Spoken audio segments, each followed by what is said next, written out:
అండి, నమస్తే అండి. మీ అన్నపూర్ణ. ఈరోజు మనము గోధుమ పిండితోటి పకోడీ చేసుకుందామండి. ఆనియన్ పకోడీ చాలా బాగుంటుంది టేస్ట్. మన శనగపిండితో కొంతమంది తినరు కదండి, గ్యాస్ ప్రాబ్లం అని. అట్లా ఈ గోధుమ పిండితో చేసుకున్న పకోడీ మాత్రం గ్యాస్ ఏముండదు కాబట్టి బాగా తినొచ్చండి. టేస్ట్ కూడా చాలా బాగుంటుంది. ఇదిగోండి, నేను 2 కప్పులు గోధుమ పిండి తీసుకొని ఒక గిన్నెలో వేసుకున్నాను. ఈ 2 కప్పులు గోధుమ పిండికి మనం ఒక 2 స్పూన్లు బియ్యం పిండి వేసుకుందామండి. ఇదిగోండి, రెండే 2 స్పూన్లు బియ్యం పిండి వేస్తున్నాను, కరకరలాడటానికి, మెత్తగా లేకుండా. ఇదిగోండి 2 స్పూన్లు వేసుకున్నాం కదా.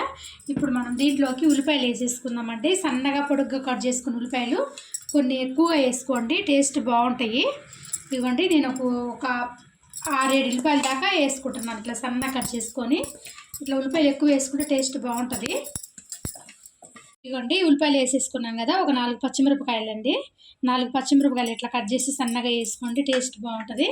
ఇదిగోండి, కొంచెం కరివేపాకు సన్నగా కట్ చేసి వేసుకుంటున్నాం. కరివేపాకు, కొత్తిమీర కూడా సన్నగా కట్ చేసి వేస్తున్నాం, ఒక గుప్పెడు కొత్తిమీర. ఇవ్వండి, 1 స్పూను ధనియాల పొడి, 1 స్పూన్ ధనియాల పొడి, 1 స్పూన్ జీలకర్ర, 1 స్పూన్ జీలకర్ర, ఒక 2 స్పూన్లు సాల్ట్ అండి. మనం కలుపుకొని చూసుకుంటే వేసుకుందాము. 2 స్పూన్లు సాల్ట్, 1 స్పూన్ పసుపు వేసుకొని మొత్తం కలిపేసుకుందాం. ఫస్ట్ వాటర్ చూసుకుంటూ వేసుకోవాలి. ఇదిగోండి, మనం ఈ గోధుమ పిండిలోకి ఉల్లిపాయలు ఇట్లా నలుపుకుంటూ కలుపుకోవాలి. ఇట్లా విడిపోతాయి ఉల్లిపాయలు, కొంచెం నీరు కూడా బయటకు వస్తుంది కాబట్టి మనకి ఎంత వాటర్ పోసుకోవాలో తెలిసిపోతుంది. ఇదిగోండి, ఇట్లా నలుపుకుంటూ కలుపుకున్న తర్వాత మనం వాటర్ పోసుకొని కొంచెంగా పోసుకొని కలుపుకోవాలి. ఇప్పుడు వాటర్ పోసి కలుపుతున్నాను నేను. కొంచెం పోసుకొని కలుపుదాము. గట్టిగా ఉండాలి పకోడీకి. ఇదిగోండి, ఇట్లా కలిపేసుకోవాలి పిండి ఇంత గట్టిగా. మనం పకోడీ పిండిలాగా సేమ్ మనం శనగపిండితో ఎట్లా కలుపుకుంటామో సేమ్ అట్టానే కలుపుకోవాలి. మనకి వేసేటట్టు ఈజీగా ఉండేటట్టుగా పిండి కలిపేసుకున్నాం కదా, పక్కన పెట్టేసుకుందాము. ఇదిగోండి, మనం గోధుమ పిండి తెల్లగా ఉంటుంది కాబట్టి మనం ఈ కలర్ రాదు, శనగపిండి కలరు.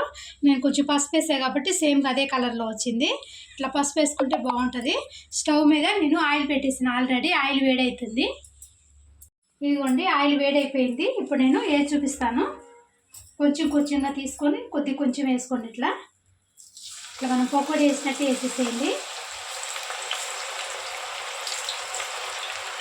మీకు ఎంత పడుతుంది ఆయిల్ అంత వేసుకోండి.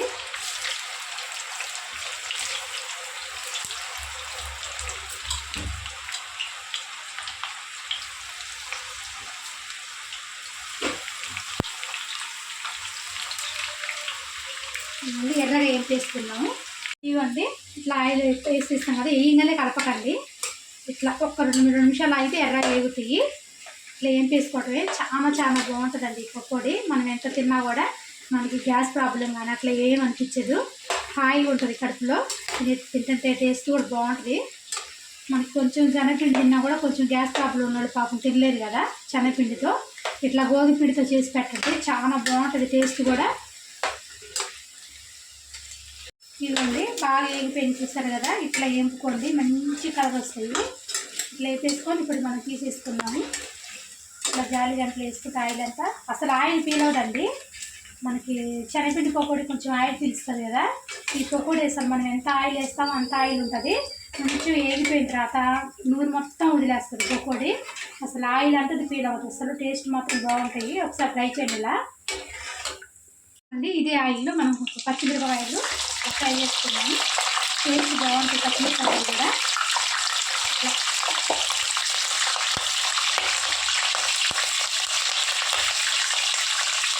ఫ్రై చేసుకున్నాం.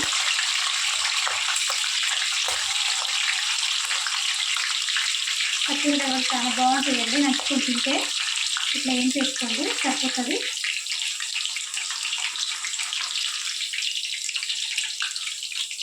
ఇంకా తీసుకున్నాం అండి. అదే నూనెలో కొంచెం కరివేపాకు కూడా ఫ్రై చేసుకున్నాం, బాగుంటుంది టేస్ట్. కరివేపాకు కూడా ఆయిల్లో ఫ్రై చేసుకుంటే. ఇవ్వండి, ఇట్లా ఏం చేసుకోండి అంటే వేడిగా గోధుమ పిండి పకోడీ అయిపోయిందండి. చాలా టేస్ట్ చాలా బాగుంటుందండి, కరకరలాడతా చాలా టేస్ట్ బాగుంటుంది. పైన వర్షం పడుతుంది, ఈ వేడి పకోడీ తింటే చాలా బాగుంటుందండి. మీకు నచ్చితే మాత్రం ట్రై చేయండి, లైక్ చేయండి, షేర్ చేయండి, సబ్స్క్రైబ్ చేసుకోండి. ఇలాంటి మరిన్ని రెసిపీస్ కోసం గంట సింబల్ నొక్కడం మర్చిపోకండి. సపోర్ట్ చేయండి. బాయ్.